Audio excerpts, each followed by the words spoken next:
Hi అండి, నమస్తే. ఈరోజు మీకు విష్ చిట్ జార్ని ఎలా తయారు చేయాలో చెప్తాను. దీనివల్ల ఉపయోగాలు ఏంటి, దీనివల్ల మన పాజిటివ్ మైండ్ సెట్ని ఎలా సెట్ చేసుకోవచ్చు అనే దాని గురించి ఇప్పుడు డిస్కస్ చేద్దాం.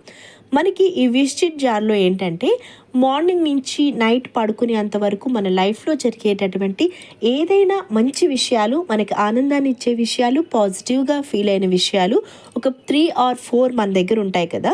వాటిని మనం కాసేపట్లో నిద్రపోతున్నాం అన్నప్పుడు ఒక పేపర్ మీద రాసి ఒక చిట్లా రెడీ చేసుకుని ఒక జార్ మీ దగ్గర పెట్టుకోండి. అందులో ఇవన్నీ రోజు ఫిల్ చేసుకుంటూ వెళ్ళాలి.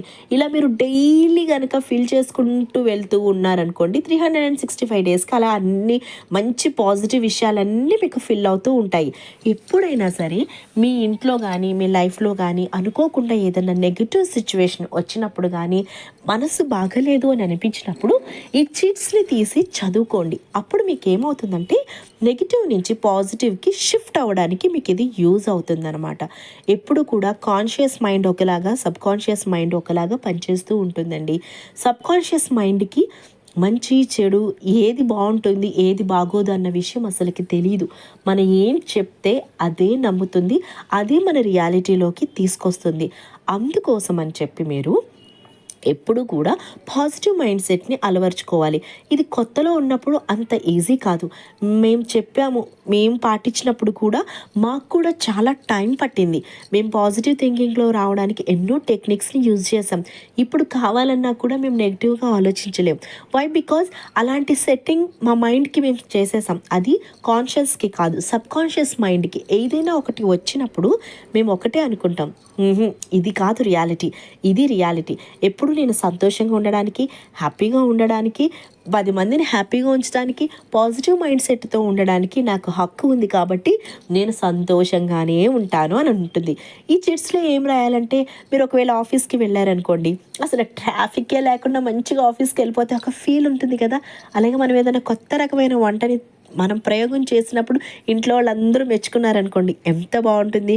ఎప్పటి నుంచో ఎక్కడికో వెళ్ళాలి అని అనుకుంటారు, టక్కుమని ఏదో ఫ్రీలో మనకి టికెట్స్ వచ్చేసాయి అనుకోండి, అది ఇంకెంత బాగుంటుంది.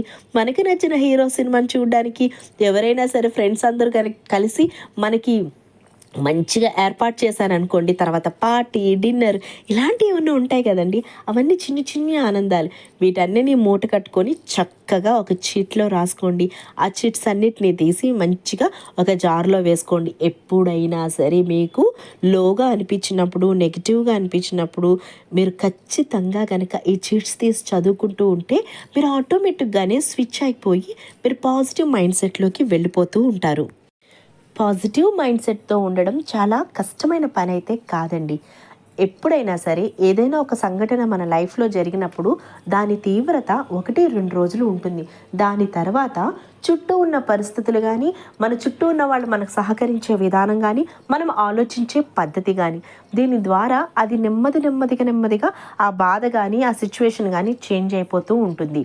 సో మనం ఇలాంటి పాజిటివ్ టెక్నిక్స్తో మన మైండ్ సెట్ని పాజిటివ్గా మార్చుకున్నప్పుడు ఎప్పుడైనా సరే ఏదైనా వస్తే ఫస్ట్ మన సబ్కాన్షియస్ మైండ్ మనకి రిమైండ్ చేస్తూ ఉంటుంది, నువ్వు అనవసరంగా ఆలోచిస్తున్నావు, నువ్వు నా మైండ్లో ఏం చెప్పావు. ప్రతిరోజు అంటే ఇలా చిట్ అనుకోండి, చిట్ కానీ, లేకపోతే జర్నల్ రాస్తున్నప్పుడు కానీ, లేకపోతే గ్రాటిట్యూడ్ చెప్పుకుంటున్నప్పుడు కానీ మన మైండ్లో ఫిక్స్ అయి ఉంటాయి కదా, అది చెప్తుందనమాట, నువ్వు నాకు పాజిటివ్గా ఉండాలని చెప్పావు కాబట్టి నువ్వు ఎక్కువ ఆలోచిస్తున్నావు. ఇప్పుడు నేను పాజిటివ్ మైండ్ సెట్ని తీసుకోవాలా, నెగిటివ్ మైండ్ సెట్ని తీసుకోవాలా అనే ఒక అంతరాత్మలో మీకు ఒక ఫీలింగ్ తెలుస్తుంది అనమాట. అప్పుడు మీరు వెంటనే దాన్ని మీరు పాజిటివ్ సెట్నే తీసుకోవాలి. లేదు అని అంటే అది ఏమవుతుందంటే దీన్ని అది రీప్లేస్ చేసేస్తుంది. అలా రీప్లేస్ కాకుండా ఉండడానికి ఈ విష్ చిట్ జార్ అనేది యూజ్ చేస్తూ ఉంటారు చాలామంది. ఇది ఏంటంటే కంటిన్యూస్గా జర్నల్ రాయడానికి కొంతమందికి కుదరదు. ఆఫీస్ వర్క్స్, ఇంట్లో వర్క్స్ ఉండి కూర్చుని రాయడానికి కష్టం అవుతుంది. అలాంటప్పుడు ఈ చిన్న పద్ధతిని పాటించండి. ఇంకొకటి ఏంటంటే ఎప్పుడైనా గుర్తుపెట్టుకోండి, మనం నిద్రపోతున్నాము అనే ముందు ఎప్పుడు కూడా మంచి ఆలోచనలతో నిద్రపోవాలండి. మనం మగతలోకి వెళ్తున్నాం అన్నప్పుడు మీ లైఫ్ ఇలా కావాలి అని మనం అనుకుంటాం కదా. ఈ విష్ చిట్ జార్ చదివినప్పుడు పాజిటివ్ సెట్టే కదా మీకు ఆల్రెడీ మైండ్లో ఉంటుంది.